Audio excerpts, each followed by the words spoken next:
Hello বন্ধুরা, Mong reaction up 2.0 নিয়ে চলে এসেছি আবার একটা নতুন ভিডিও। আর আগের দিনে দেখেছিলাম যে টপ 10 কি দেখেছিলাম জানো, টপ 10 যোদ্ধা, মুসলিম যোদ্ধা। হ্যাঁ, আজকে দেখবো হচ্ছে নারী মুসলিম যোদ্ধা। নারী মুসলিম যোদ্ধা যাদেরকে হারানো নাকি অসম্ভব ব্যাপার ছিল। তো সেরকম একটা টপিক, ইন্টারেস্টিং টপিক। আজকেও আবার ইতিহাসের চ্যাপ্টার ঘাটতে বসেছি। তো চলো বেশি দেরি না করে দেখে নিই।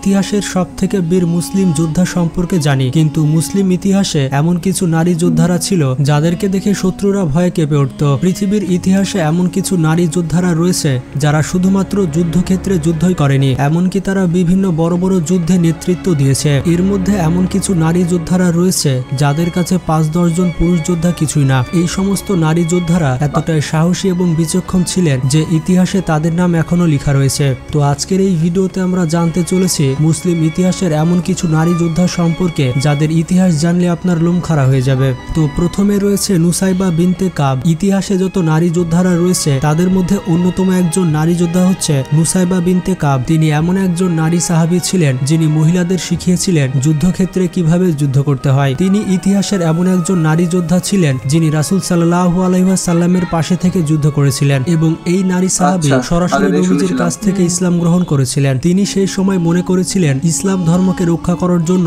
নারীদেরও যুদ্ধক্ষেত্রে যাওয়া প্রয়োজন। মুসলিম ইতিহাসে এমন অনেক যুদ্ধ ছিল যে যুদ্ধে তিনি সরাসরি যুদ্ধ করেছিলেন এবং অবাক করা বিষয়টি হচ্ছে উহুদের যুদ্ধে তিনি সবথেকে বেশি ভূমিকা রেখেছিলেন। এই যুদ্ধে তিনি নবীজিকে শত্রুদের হাত থেকে রক্ষা করেছিলেন। অন্য কোনো যুদ্ধে তিনি অন্যান্য নারীদের মতো যোদ্ধাদের পানি পান করা এবং তাদের দেখাশোনা করত, কিন্তু উহুদের যুদ্ধে তিনি এমনভাবে লড়াই করেছিলেন যেটি দেখে সবাই অবাক হয়ে গিয়েছিল। তিনি এক হাতে উন্মুক্ত তরবারি এবং এক হাতে ঢাল নিয়ে যুদ্ধক্ষেত্রে নেমে পড়েছিলেন। তিনি উহুদের যুদ্ধে তার কাঁধে অনেক আঘাত পেয়েছিলেন, কিন্তু তারপরও যুদ্ধক্ষেত্র থেকে তিনি পিছপা হননি। তিনি উহুদের যুদ্ধে নবীজিকে চারিদিক থেকে রক্ষা করেছিলেন। পরবর্তীতে নবীজি একথা সবাইকে বলেছিলেন যে যুদ্ধক্ষেত্রে আমি যেদিকে তাকাচ্ছিলাম সেদিকে দেখতে পেয়েছিলাম যে নুসাইবা আমাকে রক্ষা করছে, এবং তিনি অনেক পুরুষ যোদ্ধাদের থেকেও অনেক ভালো যুদ্ধ করেছিলেন। এমনকি রাসূল নিজে এই নারী সাহাবী এবং যোদ্ধার জন্য দোয়া করেছিলেন। তো এরপরে রয়েছে জয়নব বিনতে আলী। পৃথিবীর ইতিহাসে যত মুসলিম নারী যোদ্ধা ছিল তার মধ্যে অন্যতম একজন নারী যোদ্ধা হচ্ছে জয়নব বিনতে আলী। এই নারী হচ্ছে হযরত আলী রাদিয়াল্লাহু তাআলা আনহু এবং ফাতেমা রাদিয়াল্লাহু তাআলা আনহার মেয়ে। কারবালার সেই ভয়ঙ্কর যুদ্ধে জয়নব বিনতে আলীর অনেক বড় ভূমিকা ছিল। কারবালার যুদ্ধে যখন মুসলিমরা হেরে গিয়েছিল তখন তাদের জাতিকে নেতৃত্ব দেওয়ার তেমন কেউ ছিল না। তখন জয়নব বিনতে আলী ওই কমকে নেতৃত্ব দিয়েছিল। যখন কারবালা যুদ্ধে সকলেই ইমাম হোসেনকে মারাত্মকভাবে আঘাত করছিল তখন জয়নব বিনতে আলী সেখানে দাঁড়িয়ে বলেছিল যে আমি কেন সবার থেকে পিছিয়ে থাকবো, আমাকেও যুদ্ধ করার অনুমতি দিন, আর নয়তো কিয়ামতের দিন যখন আমার মা জিজ্ঞেস করবে যে তোর ভাইয়ের জন্য কি করেছিস তখন আমি উত্তর দিতে পারবো না। এমনকি জয়নবের 2 জন পুত্র সন্তানও ছিল। তিনি ইমাম হোসেনকে বললেন আমার পুত্র 2টি তোমার রাস্তাতে কুরবান। ইমাম হোসাইনকে রক্ষা করার জন্য জয়নব বিনতে আলী তার ছোট ছোট 2 সন্তানকে শত্রুদের কাছে পাঠিয়ে দেয় যুদ্ধ করার জন্য। তার এমন সাহসিকতা এবং ধৈর্যের জন্য তাকে ইসলামের মধ্যে অনেক গুরুত্বপূর্ণ একজন নারী হিসেবে ধরা হয় এবং বর্তমানে তার মাজার শরীফ দামেস্কতে রয়েছে। এই মাজার শরীফকে শিয়া এবং সুন্নি সকলেই সম্মান করে থাকে এবং ভালোবেসে থাকে। তো এরপরে রয়েছে খাওলা বিনতে আল আজওয়ার। পৃথিবীর ইতিহাসে সব থেকে সেরা নারী যোদ্ধাদের মধ্যে অন্যতম স্থানে থাকবে খাওলা বিনতে আল আজওয়ার। তিনি ছিলেন একজন প্রতিভাবান কবি, এর পাশাপাশি সাহসী যোদ্ধা। সাহসিকতার দিক দিয়ে তাকে খালিদ বিন ওয়ালিদ রাদিয়াল্লাহু তাআলা আনহুর সাথে তুলনা করা হয়েছে।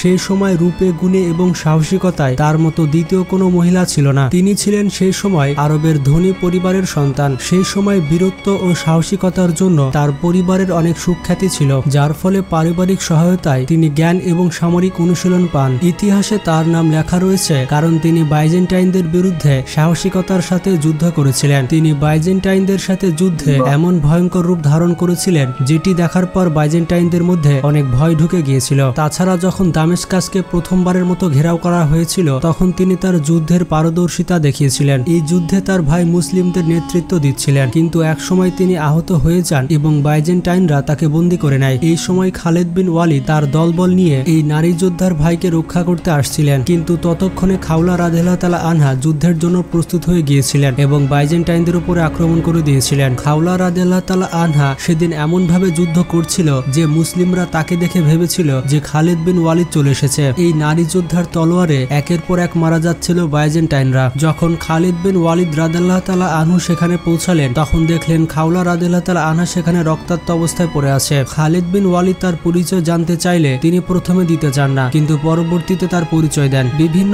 ইতিহাসবিদরা বলেছেন যে এই নারী যোদ্ধা খালিদ বিন ওয়ালিদ রাদিয়াল্লাহু তাআলা আনহুর মতো যুদ্ধ করে। পরবর্তীতে আরেকটি যুদ্ধে খাওলা রাদিয়াল্লাহু তাআলা আনহাকে রোমানরা বন্দী করে নেয় এবং অন্যান্য বন্দীদের সাথে তাদের আস্তানাতে নিয়ে যায়। তখন তিনি অন্যান্য নারীদেরকে তাদের মনে সাহস যোগাতে থাকে এবং সেই সময় সকল নারীরা মিলে তাঁবুর যে খুঁটি ছিল সেই খুঁটিগুলোকে অস্ত্র বানিয়ে নিয়েছিল এবং তারা সবাই মিলে রোমান সৈন্যদেরকে মেরে ফেলেছিল। অবাক করা বিষয়টি হচ্ছে খাওলা রাদিয়াল্লাহু তাআলা আনহা যখন বন্দী ছিলেন তখন এক খ্রিস্টান রাজা তাকে বিবাহের প্রস্তাব দিয়েছিল, কিন্তু খাওলা রাদিয়াল্লাহু তাআলা আনহা ওই খ্রিস্টান রাজা সহ আরো 5 জন সৈন্যকে হত্যা করে ফেলেছিল। তো এরপরে রয়েছে সাইয়েদা আল হুররা। পৃথিবীর ইতিহাসে সব থেকে সেরা নারী যোদ্ধাদের মধ্যে অন্যতম স্থানে থাকবে সাইয়েদা আল হুররা। এছাড়া তিনি মুসলিম ইতিহাসের সব থেকে শক্তিশালী নারীদের মধ্যে একজন ছিলেন। সাইয়েদা আল হুররা নামের অর্থ হচ্ছে স্বাধীন নারী। 1492 খ্রিস্টাব্দে যখন খ্রিস্টানরা স্পেনকে বিজয় করে নেয় তখন মুসলিমরা সেখান থেকে পালিয়ে এসে মরক্কো এবং তার আশেপাশে বসবাস করতে শুরু করে এবং সেখানেই এই নারী যোদ্ধা একটি সাম্রাজ্য গড়ে তুলেছিল,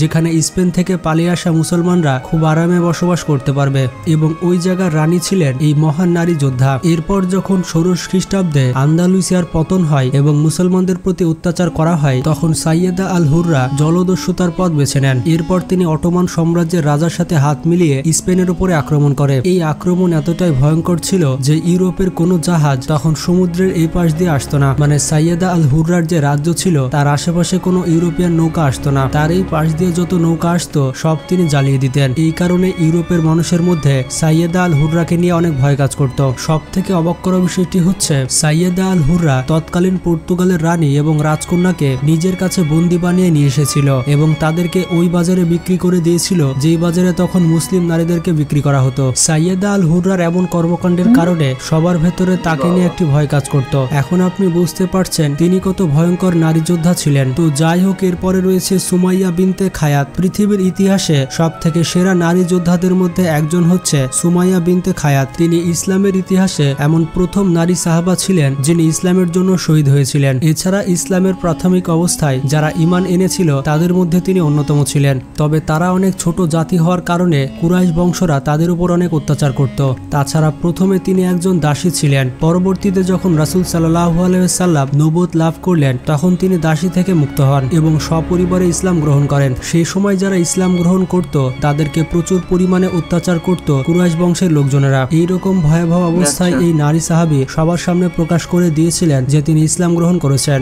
তাকে এবং তার পরিবারকে এত পরিমাণে অত্যাচার করা হতো যেটা দেখে সেই সময় সবাই অবাক হয়ে গিয়েছিল। কাফেররা সে সময় তাকে প্রতিনিয়ত বলতো ইসলাম ধর্ম ত্যাগ করার জন্য। তিনি যখন সবার সামনে না করে দিলেন তখন আবু জেহেল অনেক ক্ষেপে যায়। এরপর আবু জাহেল ক্ষেপে গিয়ে একটি বর্ষা এনে তার বুকের মধ্যে গেঁথে দেন। সুমাইয়া রাদিয়াল্লাহু তাআলা আনহার মৃত্যুর কারণে রাসূল সাল্লাল্লাহু আলাইহি ওয়াসাল্লাম অনেক কষ্ট পেয়েছিলেন। এরপর যখন বদর যুদ্ধে আবু জাহেলকে মুসলিম সৈন্যরা হত্যা করে তখন নবীজি তার লাশ দেখে বলছিল সুমাইয়ার হত্যার প্রতিশোধ আজকে নেওয়া হয়েছে। তো গাইজ, ইতিহাসে কত বীর নারী যোদ্ধারা ছিল তা তো আপনারা দেখতে পেলেন। এই বিষয়ে আপনাদের কি মতামত তা কমেন্ট বক্সে জানাবেন।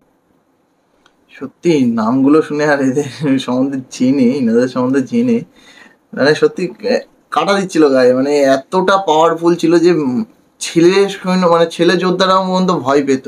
হ্যাঁ, সেটাই নাম শুনলে ভয় পেত। হ্যাঁ, আমাদের ইয়েতে অনেকে আছে, ইন্ডিয়াতে আমরা অনেক যোদ্ধার কথা শুনেছি, নারী যোদ্ধা যারা নিজের জীবনে অনেক কাজ করেছে। একদম। তো এদের ব্যাপারে শুনেও আমার খুব ভালো লাগলো। মানে অবভিয়াসলি নারী যখন রুদ্ররূপ ধারণ করে তখন কিছু আলাদাই করে। তো এটা কিন্তু সত্যি, এটা সত্যি কথা। যাই হোক, ভালো লাগলো, একটা ভালো টপিকের উপরে ভিডিও। আমাদের বেশ ভালোই লাগছে এই ধরনের টপিকের উপরে ভিডিও। সত্যি মানে ইতিহাসের চ্যাপ্টার উল্টাচ্ছি একটার পর একটা, দারুণ সুন্দর লাগছে, শুনতে ভালো লাগছে, দেখতে ভালো লাগছে। দেখার মতো সেরকম কিছু নেই, হয়তো সিন গুলোকে অ্যাড করেছে কিছু কিছু সিন, এগুলো কোনো মুভি সিন টিনই হবে হয়তো, শোনাটাই বিষয়। মানে যেভাবে স্টোরিটা বলছে সুন্দর করে স্টোরি টেলিং করছে।